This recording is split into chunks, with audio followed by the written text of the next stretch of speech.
Los teólogos concuerdan que Hechos 1:8 es el tema central de todo el libro. El tema central es una promesa que Jesús le hace a sus discípulos. Una promesa que después de que Él partió, les iba a enviar a su Espíritu Santo para empoderarlos, para darles a sus discípulos un poder sobrenatural para que pudieran serle testigos. Lo que ustedes y yo vamos a estudiar esta mañana es una narrativa que nos ayuda a ver el cumplimiento de esa promesa, o más bien cómo se va cumpliendo en la vida de la iglesia. Y lo que vamos a ver es cómo la iglesia, llena del poder del Espíritu Santo, empieza a testificarle al pueblo acerca del Jesús resucitado y cómo eso empieza a traer un gran avivamiento.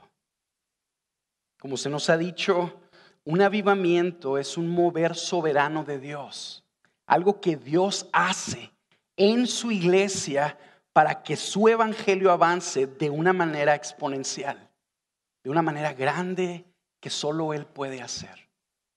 Y lo que vamos a hacer es que vamos a ver cómo eso está sucediendo aquí. Así que cómo no me acompañan, por favor, a Hechos capítulo 5, versículo 12. Leo de la versión de las Américas.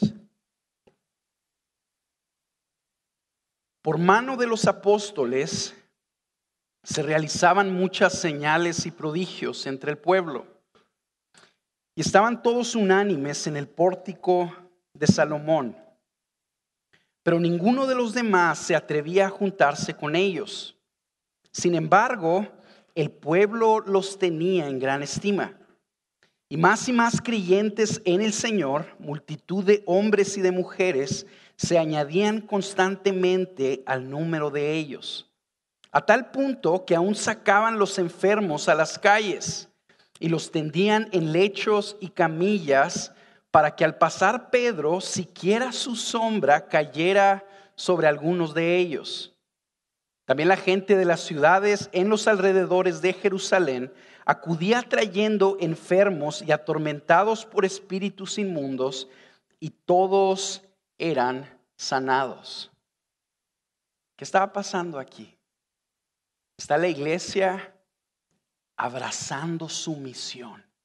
Está la iglesia proclamando del Cristo que resucitó, que murió por los pecados de los hombres. Y la iglesia está avanzando de una manera irrefrenable, de una manera poderosa. Esto es un avivamiento, hermanos, un avance sobrenatural de la iglesia. Vamos a ver unas características aquí que nos ayudan a ver qué era lo que estaba pasando. Lo primero que sucedía, nos dice el primer versículo, era que el testimonio de Jesús estaba siendo respaldado con señales y prodigios. ¿Qué es eso? Milagros. Milagros que estaban sucediendo, que Dios estaba haciendo por medio de los apóstoles. Los apóstoles predicaban el evangelio, oraban por los enfermos, y Dios concedía sanidades en esos enfermos para confirmar que el mensaje que ellos estaban dando realmente provenía de Él. Algo así como cuando Jesús en Mateo 9 habló con un paralítico. Se le acerca al paralítico y le dice: hijo, tus pecados te son perdonados. La gente que estaba ahí alrededor dice: ¿qué onda con este? ¿Cómo se atreve a decir esto? ¿Quién es él para perdonar pecados? Y luego Jesús sabiendo lo que maquinaban, les dice, para que sepan que el Hijo del Hombre tiene poder para perdonar pecados, a Él le voy a decir, levántate y anda. Y al instante ese paralítico se levantó. Entonces esas señales eran una confirmación que Dios le concedía a su iglesia para que el mundo viera que el mensaje que estaban dando realmente provenía de Él. Es lo que vemos aquí, primero que nada. Los discípulos predicando y Dios diciendo, ese mensaje es mío. Escúchenlo. Otra característica que vemos aquí, la encontramos en el versículo 14, es que una gran multitud de personas estaban siendo objetos de la salvación de Dios. Un gran número de gente, hombres y mujeres, miles, estaban recibiendo el beneficio de la fe salvadora y estaban siendo reconciliadas con Dios. Hombres, mujeres, niños, estaban recibiendo el beneficio del perdón de sus pecados. Estaban siendo arrebatadas de las manos de Satanás y estaban siendo cubiertas con la sangre de Cristo y con su justicia. Arrebatadas de la ira venidera, salvadas para siempre, con una salvación concedida e irrevocable. Este es el elemento más glorioso de un avivamiento. Y no solo es el elemento más glorioso, sino también es la única marca indispensable para un verdadero avivamiento. Que gente viene al conocimiento de Dios. Que gente se da cuenta que Jesús es real. Que nos ama realmente y que se entregan a Él. De hecho, podemos decir que las señales y los prodigios simple y sencillamente son un aliciente para que eso suceda. Lo glorioso de un avivamiento es que gente viene a conocer a Jesús. Y aquí estaba pasando en miles y miles y miles de personas. Y dice la Escritura que sucedió a tal punto que el testimonio de Jesús se empieza a esparcir por todos los alrededores donde los discípulos estaban. Y muchas personas, tanto del pueblo donde estaban y de los alrededores, estaban escuchando el Jesús que hacía milagros, que fue muerto por Poncio Pilato y los romanos, resucitó.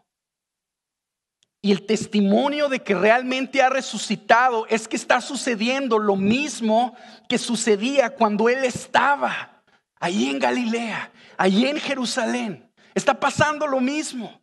Entonces cientos de personas traían a sus enfermos, a gente que estaba con espíritus inmundos, atormentados, y empezaban a traérselos a los apóstoles. Los apóstoles oraban por ellos y iban siendo sanados. Pero dice la narrativa que era tanta la gente que venía, que ya no cabían donde se reunían. Entonces las personas empezaban a poner a los enfermos en las calles.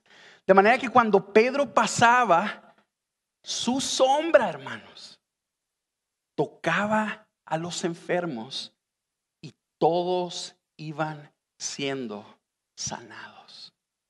Imagínense el caos social de ese momento. La comunidad entera sufrió un paro. Fue parada por lo que la iglesia le estaba comunicando al mundo. Y esa comunidad seguía escuchando ese testimonio. Y por medio de ese testimonio, más y más gente iba conociendo a Jesús. Un avivamiento es hermoso, hermanos, porque a través de ese mover soberano de Dios, lo que sucede es que Dios le muestra al mundo la belleza de Jesús.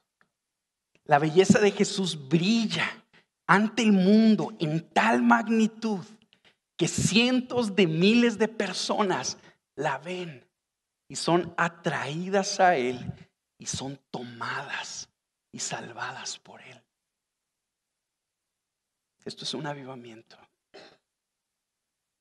Y quiero que pienses conmigo un poquito.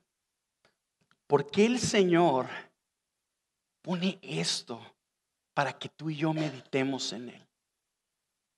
Yo estoy convencido que una de las razones por las que lo hace es porque quiere despertarnos a ti y a mí a celos, por así decirlo.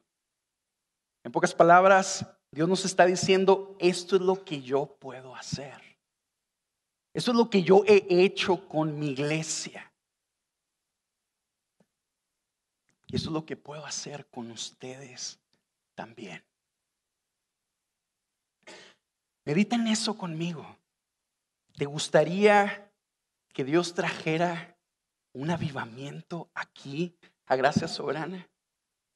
¿Te gustaría que tu testimonio y el mío ante el mundo provocara que cientos de personas vieran a Jesús, lo conocieran como el Hijo del Dios viviente y que poderosamente fueran arrebatados por Él? ¿Te gustaría ver en tu campo de influencia que tus conocidos se dan cuenta que no hay nada ni nadie como Cristo? Yo me acuerdo la primera vez que escuché que los avivamientos no son parte de la historia muerta, que son sucesos que Dios ha seguido haciendo a través de toda la historia de la iglesia. Podemos tomar una muestra de 300 años. En 1730 hasta 1740, Dios despertó un avivamiento como este, hermanos, en Inglaterra. Y ese avivamiento, ese poderoso mover de Dios se empezó a esparcir por toda Europa. De 1800 a 1840 se desató otro gran avivamiento en Estados Unidos. Ese avivamiento sacude la nación y empieza a impactar diferentes naciones en Latinoamérica y el mundo. En 1900 se desató un avivamiento en un país que se llama Gales. Y Dios empezó ahí a moverse tan poderosamente que calculan los historiadores que alrededor de 5 millones de personas vinieron al conocimiento de Jesús en un periodo de 2 años. En 1945 se desató otro en Estados Unidos y actualmente sigue sucediendo en lugares como China, la India y África. En estos avivamientos, hermanos, hagan de cuenta que Dios despierta una hambre por Él inimaginable. Me acuerdo una vez que me contaron que había un predicador que se llamaba George Whitefield, que él iba a lugares a predicar sus sermones y cuando terminaba se iba a su casa. La gente lo seguía a su casa. Y no la gente de la iglesia como tú y como yo que venimos aquí los domingos. Los incrédulos que no quieren tener nada que ver con Dios. Lo seguían a su casa y le tocaban la puerta y lo forzaban a que saliera a predicarles la palabra. Y cientos eran salvados. ¿Te gustaría que Dios hiciera algo así entre nosotros? Que eso sucediera en tu colonia, que eso sucediera en tu familia. Yo estoy convencido que Dios nos deja esta narrativa para ayudarnos a ver que Él lo puede hacer. Después de este avivamiento se levanta la oposición del pueblo judío. Todo gran avivamiento despierta oposición. Vamos a empezar a leer desde el versículo 17 y vamos a ver el tipo de oposición que los apóstoles enfrentan por lo que Dios está haciendo. Pero levantándose el sumo sacerdote y todos los que estaban con él, es decir, la secta de los saduceos, se llenaron de celo y echaron mano a los apóstoles y los pusieron en una cárcel pública. Pero un ángel del Señor durante la noche abrió las puertas de la cárcel y sacándolos les dijo: id y puestos de pie en el templo, hablad al pueblo todo el mensaje de esta vida. Habiendo oído esto, entraron al amanecer en el templo y enseñaban. Cuando llegaron el sumo sacerdote y los que estaban con él, convocaron al concilio, es decir, a todo el senado de los hijos de Israel, y enviaron órdenes a la cárcel para que los trajeran. Pero los alguaciles que fueron no los encontraron en la cárcel.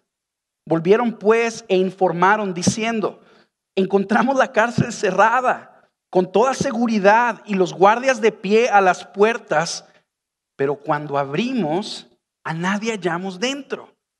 Cuando oyeron estas palabras, el capitán de la guardia del templo y los principales sacerdotes se quedaron muy perplejos a causa de ellos, pensando en qué terminaría aquello. Pero alguien se presentó y les informó: miren, los hombres que pusieron en la cárcel estaban en el templo enseñando al pueblo. Entonces el capitán fue con los alguaciles y los trajo sin violencia, porque temían al pueblo no fuera que los apedrearan. Cuando los trajeron y los pusieron ante el concilio, y el sumo sacerdote los interrogó, diciendo: os dimos órdenes estrictas de no continuar enseñando en este nombre. Y he aquí habéis llenado a Jerusalén con vuestras enseñanzas y queréis traer sobre nosotros la sangre de este hombre. Mas respondiendo Pedro y los apóstoles dijeron: debemos obedecer a Dios antes que a los hombres. El Dios de nuestros padres resucitó a Jesús, a quien vosotros habíais matado colgándole en una cruz. A este Dios exaltó a su diestra como príncipe y salvador, para dar arrepentimiento a Israel y perdón de pecados. Y nosotros somos testigos de estas cosas. Y también el Espíritu Santo, el cual Dios ha dado a los que le obedecen. Se levanta la oposición. Los judíos religiosos celosos, al ver el avance irrefrenable de la iglesia, dicen: tenemos que hacer algo para detener esto. ¿Qué es lo que vamos a hacer? Vamos a agarrar a los líderes y los vamos a meter en la cárcel. Porque si logramos detenerlos a ellos, el avance se va a detener. Pero se topan con una sorpresa, ¿verdad? Y la sorpresa es que Dios obra, saca a estos apóstoles de la cárcel y los manda de nuevo a predicar en el templo. Estas personas se dieron cuenta de algo. El avance de la iglesia, el avance del evangelio es irrefrenable, es indestructible. Nadie puede detenerlo. Ellos lo intentaron. Y vamos a ver más en el libro de los Hechos, conforme continúan los capítulos, que empezaron a oponerse a ellos con mayor afán. Empezaron a matarlos, a matar a los apóstoles. Y después de que los mataron a ellos y se dieron cuenta que no se detuvieron, empezaron a perseguir a la iglesia también, matando hombres, mujeres, jóvenes, niños. ¿Saben qué pasó, hermanos? Que la iglesia continuó avanzando y sigue avanzando en todo el mundo hasta el día de hoy. ¿Por qué? Porque el avance de la iglesia es irrefrenable. Porque Dios está detrás de ella. Y a Dios nadie se le puede oponer.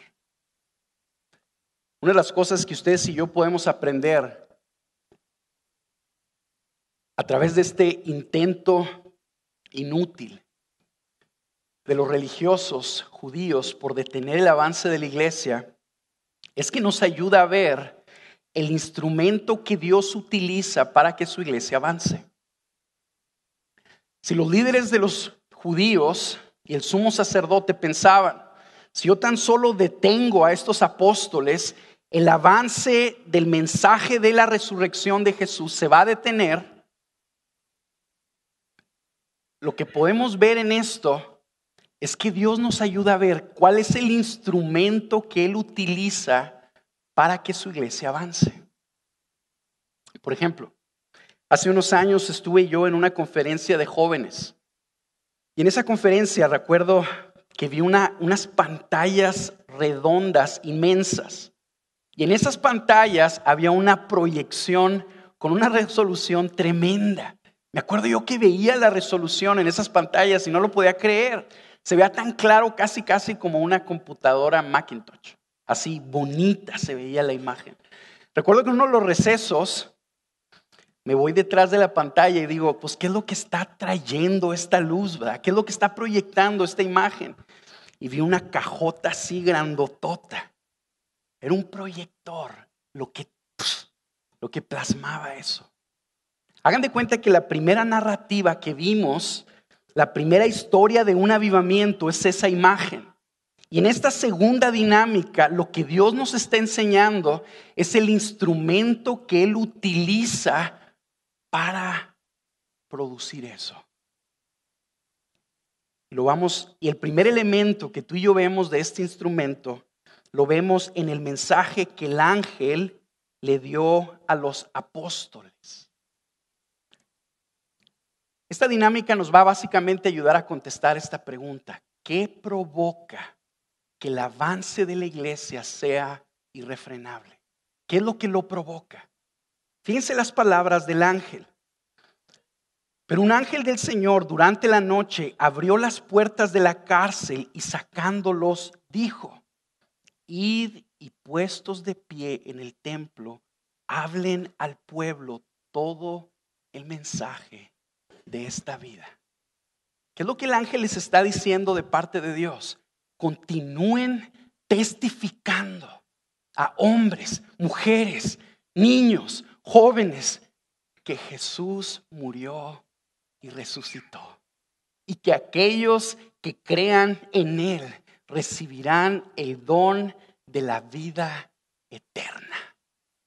Es lo que el Señor les pidió a través del ángel. Esto es importante. Eso nos quiere decir que la iglesia avanza cuando la palabra se predica. La iglesia avanza irrefrenablemente cuando los discípulos testifican de Jesús. Dice Romanos 1:16 que el evangelio es el poder de Dios para salvación de todo aquel que cree. Esto es bien importante. Muchas personas pudieran pensar, ¿sabes qué es lo que se necesita para que haya un avivamiento aquí en Juárez? Lo que se necesita es que tú y yo podamos hacer señales y prodigios. En el momento en que lo hagamos, un avivamiento se va a desatar. Aquí el ángel nos contradice directamente. ¿Qué se necesita para que haya un avivamiento? Se necesita que la palabra sea proclamada. ¿Quieres saber cuándo va a haber un avivamiento entre nosotros? Cuando tú y yo salgamos a la calle y le digamos al mundo el mensaje que Dios nos ha encomendado. Que Él mandó a su Hijo a morir en una cruz por los pecados de los hombres. Y que todos aquellos que se acerquen a Él en arrepentimiento serán gratuitamente perdonados y aceptados.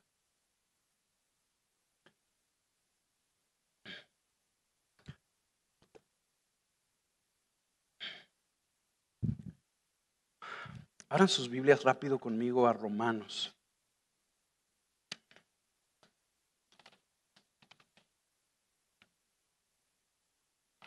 Romanos 10, hermanos. Vamos a ver esto bien rápido para no tomarnos mucho tiempo. Empezando en el versículo 13. Fíjense lo que dice la Escritura. Si no lo encuentras, aquí va a estar proyectado arriba. Porque todo aquel que invoque el nombre del Señor será salvo. ¿Qué es lo que sucede en un avivamiento? Que muchas personas invocan el nombre del Señor y por ende son salvas. Eso es lo que sucede en todo avivamiento genuino. Ahora quiero que veas conmigo el versículo 14. Hay una lógica aquí en esta cadena. ¿Cómo pues invocarán a aquel en quien no han creído? ¿Y cómo creerán en aquel de quien no han oído? ¿Y cómo oirán sin haber quien les predique? ¿Qué es lo que está diciendo esta lógica? Lo que está diciendo es que para que una persona invoque el nombre del Señor y sea salva, necesita haber otra que le predique el evangelio. Si tú y yo queremos ver a miles de personas viniendo a los pies del único que puede perdonar sus pecados, alguien tiene que salir a hablarle a esos miles. No se van a salvar solos. Necesitan que alguien vaya y les diga: Jesús murió por ti. Te ama tanto que si tú vienes va a perdonar tus pecados. La pregunta es si entre nosotros habrá gente que vaya a salir a decirlo. Esa es la pregunta. Un avivamiento se da por medio de la proclamación de la palabra.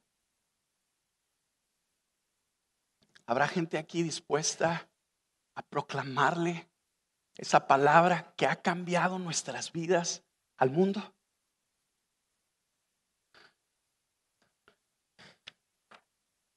El siguiente elemento que vemos que Dios utiliza para traer un avivamiento, lo descubrimos en el diálogo que tiene el sumo sacerdote y el concilio con Pedro y los apóstoles. Agarra el concilio con el sumo sacerdote y le dicen a los apóstoles: les dimos órdenes estrictas de no predicar en ese nombre. Les dimos órdenes estrictas de que no le dijeran al mundo acerca de Jesús. Y fíjate la respuesta de Pedro y los apóstoles: nos es necesario obedecer a Dios antes que a los hombres. Esto nos ayuda a ver que el instrumento que Dios utiliza para traer un avivamiento es a hombres y mujeres con una voluntad irrefrenable por obedecer a Dios antes que a los hombres. Los apóstoles dijeron: ¿sabes qué? Tú me quieres detener a mí de que yo le diga al mundo que Cristo resucitó. Quiero que sepas que tenemos un problema. No me voy a detener.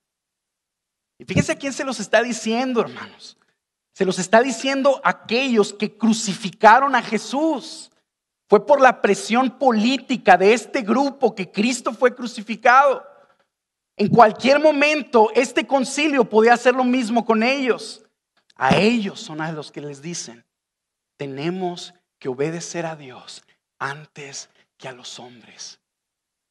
Un avivamiento sucede cuando hay hombres y mujeres así, que entienden que la proclamación de la palabra no es algo que se le ocurre a un grupo de individuos, sino que es algo que Dios le comisiona a sus discípulos directamente.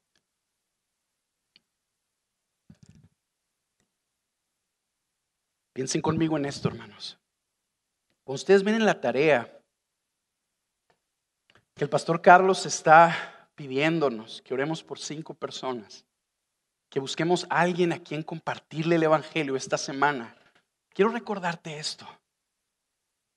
no es una idea de un grupo religioso, ¿me explico? No es así como que, mira, los de tal grupo social que son ecologistas limpian la ciudad. Las personas que tienen un grupo de ayuda comunitaria van y le dan comida a los pobres. Y los cristianos, ese grupo, bueno, pues hablan de Jesús, hablan de Dios. Es algo igual. No, no es así. Estas cosas que el Señor nos está retando a ti y a mí por medio del equipo pastoral vienen directamente de Él.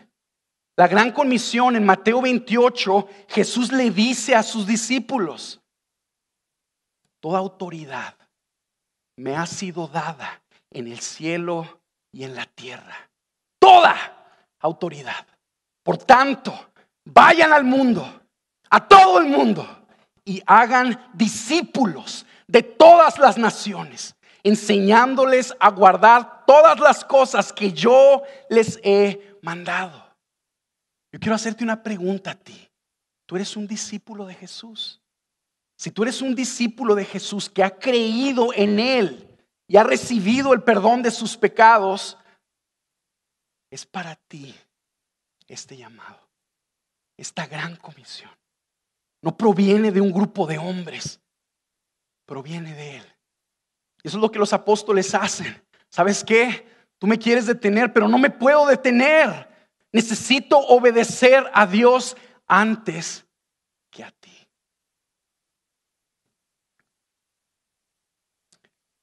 Quiero decirles otra cosa. Una vez que los apóstoles le contestan eso al concilio, le predican a ellos el evangelio. Eso es lo que vemos en los siguientes versículos. Y esto nos ayuda a entender algo. Dios nos está llamando a ti y a mí a predicar un mensaje definido, un mensaje objetivo, de hechos históricos reales, que Dios mandó a su Hijo en amor por ti y por mí, y que ese Jesús se entregó en una cruz por nosotros, que murió el inocente en el lugar de los culpables, y que dio su sangre para que todos aquellos que creyeran en Él fueran perdonados y gratuitamente aceptados por Dios. Esto es importante. El mensaje que Dios le manda al mundo no es un mensaje simple y sencillamente de que se acerquen a Él como quieran. Dios hizo algo. Y Él dice: si te quieres acercar a mí, tiene que ser por medio de mi Hijo. Porque Jesús mismo dijo: yo soy el camino, yo soy la verdad y yo soy la vida, y nadie va a llegar al Padre si no es a través de mí. Ese es el mensaje que Dios nos está llamando a dar. Es un mensaje confrontacional, hermanos. Tú le dices esto a la gente y a la gente no le gusta. Ellos te van a decir: ¿sabes qué? Yo quiero acercarme a Dios como yo quiero. Y tú y yo tenemos que decirles: pero tú no eres el Señor del universo. El Señor del universo es Él. El que mandó a su Hijo es Él. Y las cosas son en sus términos o simple y sencillamente no son. Porque Él es Dios. Y tú y yo no lo somos. Después de que confrontan a los apóstoles y que los apóstoles les predican el evangelio al concilio, este grupo de saduceos y el sumo sacerdote se llenan de ira y quieren matarlos. Y luego Dios como que les hace una broma, ¿verdad? Porque dentro de ellos les levanta a un hombre que se llamaba Gamaliel. Y este Gamaliel les da una explicación a ellos y los convence. Y básicamente lo que les dice es: conviene que dejemos a estos hombres en paz. Si esto proviene de Dios, nadie lo va a detener. Si esto es de un grupo de hombres, solito se va a morir. Vamos a leerlo rápido, es a partir del versículo 33.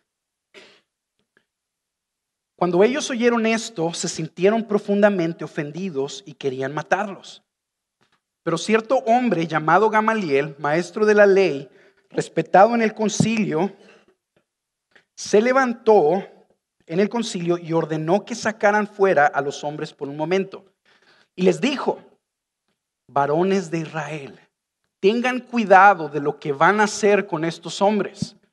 Porque hace algún tiempo Teudas se levantó pretendiendo ser alguien, y un grupo como de 400 hombres se unió a él, y fue muerto, y todos los que lo seguían fueron dispersos y reducidos a nada. Después de él se levantó Judas de Galilea en los días del censo, y llevó mucha gente tras sí. Él también pereció, y todos los que lo seguían se dispersaron. Por tanto, en este caso os digo, no tengáis nada que ver con estos hombres y déjenlos en paz. Porque si este plan o acción es de los hombres, perecerá. Pero si es de Dios, no podréis destruirlos, no sea que os halléis luchando contra Dios. Ellos aceptaron su consejo y después de llamar a los apóstoles, los azotaron. Un paréntesis aquí bien rápido. La palabra azotar, traducida literalmente, es levantar la piel. Entonces, lo que le hicieron a estos apóstoles es que los latigaron tanto que se les levantó la piel. Los azotaron y les ordenaron que no hablaran en el nombre de Jesús. Ellos, pues, salieron de la presencia del concilio, regocijándose de que hubieran sido tenidos por dignos de padecer afrenta por su nombre. Y todos los días en el templo y de casa en casa no cesaban de enseñar y predicar a Jesús como el Cristo. Fíjense lo que está pasando.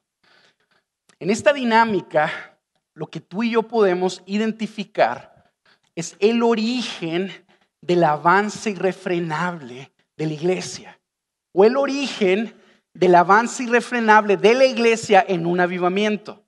La iglesia siempre está avanzando, siempre. Esta iglesia siempre está avanzando. El pastorcito que está el otro lado de la ciudad con 10 ovejitas siempre está avanzando.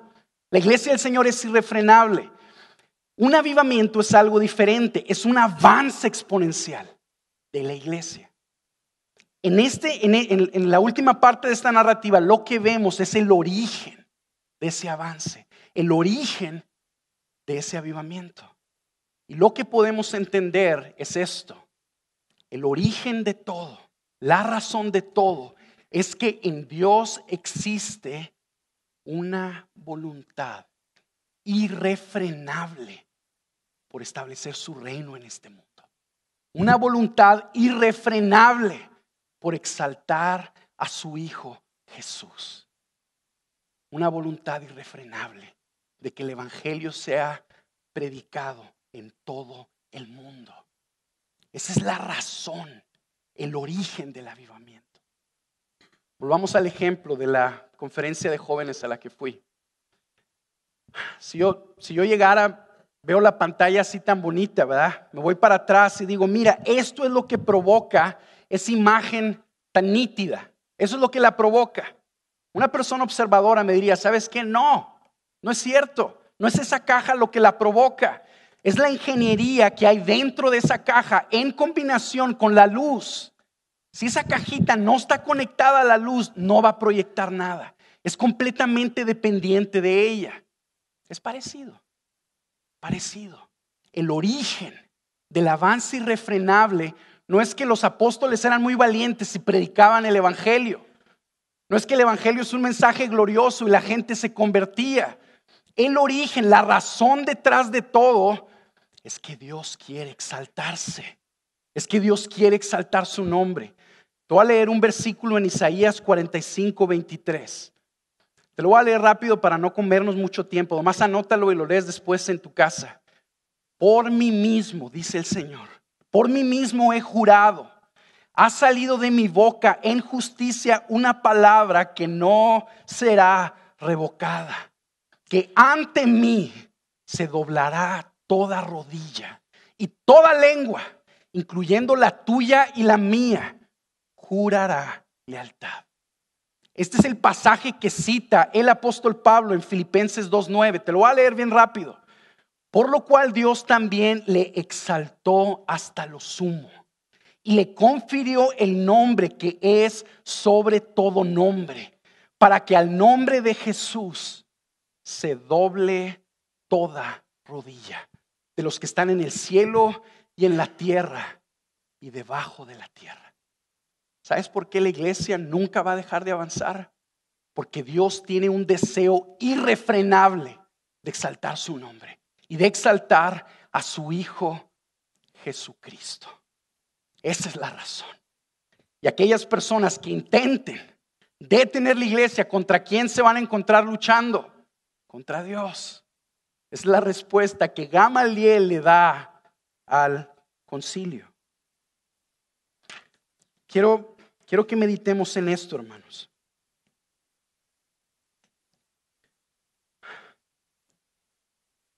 Esto debe de infundirnos aliento. Esto debe de infundirnos confianza. Porque si tú y yo entendemos que de Dios depende todo, vamos a tener que llegar a esta conclusión. Así como Dios es el autor del evangelio, Él lo planeó, Él envió a su Hijo, también es el autor de la voluntad irrefrenable en sus discípulos de compartir el evangelio. Quiero decirte esto: los hombres que ustedes y yo vemos aquí enfrentando valientemente la muerte por obedecer a Dios, son hombres que recibieron el poder divino. Lo que vemos en Hechos 1:8, recibiréis poder y me seréis testigos. La razón por la que tenían tanta valentía no era porque ellos eran muy machines, era porque Dios los había levantado, porque Dios provocó eso en ellos. ¿Cómo sabes, Alex? Si tú y yo leemos los evangelios, nos vamos a dar cuenta de esto.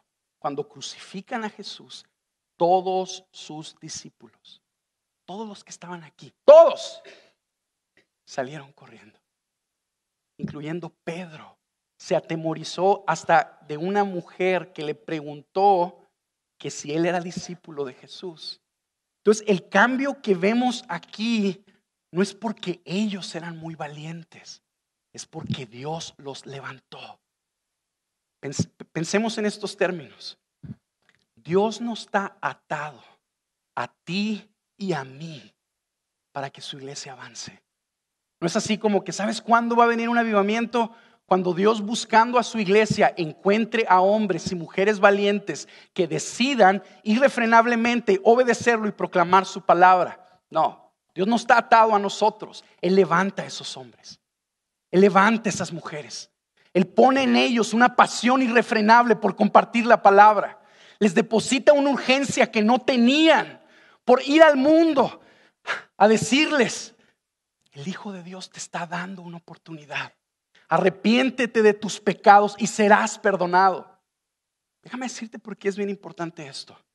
Sé que muchos de ustedes, cuando escucharon el primer punto del mensaje de una visión de un avivamiento, dijeron: amén, amén. Yo quiero que suceda eso en mi familia. Yo quiero que suceda eso con mis amigos, que los quiero y están caminando sin Cristo hacia una eternidad experimentando la ira de Dios. Yo quiero que Dios los salve. Lo dijimos, ok, ¿cuáles son los instrumentos que Dios trae para un avivamiento? La proclamación de la palabra, amén. Una voluntad irrefrenable de personas de anunciarlo. Y algunos de ustedes dijeron: estoy descartado. Estoy descartado. ¿Por qué? Porque a mí me detiene el temor a lo que mis amigos puedan pensar de mí, de compartirles el evangelio. A mí me detiene el que esto me traiga problemas en el trabajo o que la gente piense que no soy inteligente. Eso me detiene. No hay una voluntad irrefrenable en mí. Déjame decirte algo. Dios la puede hacer en ti. Dios puede levantar una voluntad irrefrenable en ti. La pregunta aquí es si tú quieres darle tu corazón al Señor y decirle, hazlo. Levanta eso en mí. Hazme una persona que ambicione más que mi bienestar, más que mi beneficio económico, más que mi popularidad, el decirle al mundo que tú viniste a morir en una cruz por ellos. Dame una pasión por eso. El Señor te la va a dar y te va a levantar y algo va a suceder en ti que antes no existía y te vas a encontrar menospreciando todo lo que tienes por aventar tu vida para que el evangelio avance. La pregunta aquí es si entre nosotros habrá gente que quiera entregarse al Señor y decirle, hazlo en mí. Hazlo en mí. Piensen conmigo en esto, hermanos. Así como Dios es el autor de esa voluntad irrefrenable, también es Él el que le infunde vida a los perdidos. Este mundo necesita a Jesús. Este mundo necesita a Jesús. El Jesús que tú y yo conocemos. Esta realidad debe de animarnos a ti y a mí a salir con confianza, a predicarle a los demás el evangelio, confiados que Dios puede, si lo decide, infundirles vida y abrir sus ojos para que conozcan lo bello que Jesús es y que vengan a Él. Él es el autor del evangelio. Él es el autor de la voluntad irrefrenable de su pueblo. Y Él es el autor de esa vida que se imparte al mundo. Si tú y yo comparamos el evangelio con una balsa que avanza de una manera sorprendente por un aire, tenemos que ver que tú y yo tenemos parte en eso. Tu parte y la mía es subirnos a la balsa.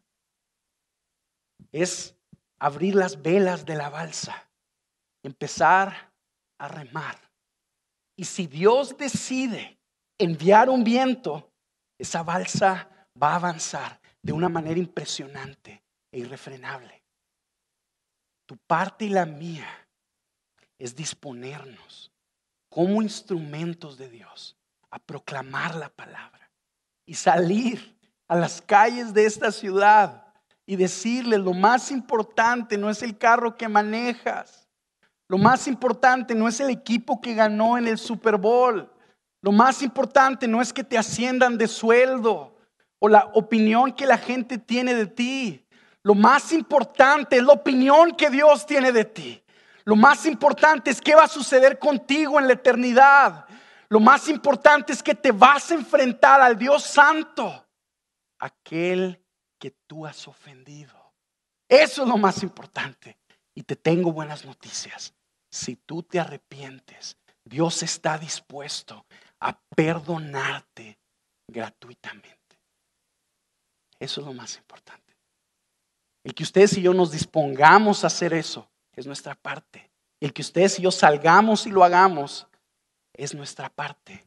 Y estando nosotros ahí, arriba de la balsa, si Dios decide, va a enviar un viento poderoso que puede sacudir no solo Ciudad Juárez, sino México y el mundo entero.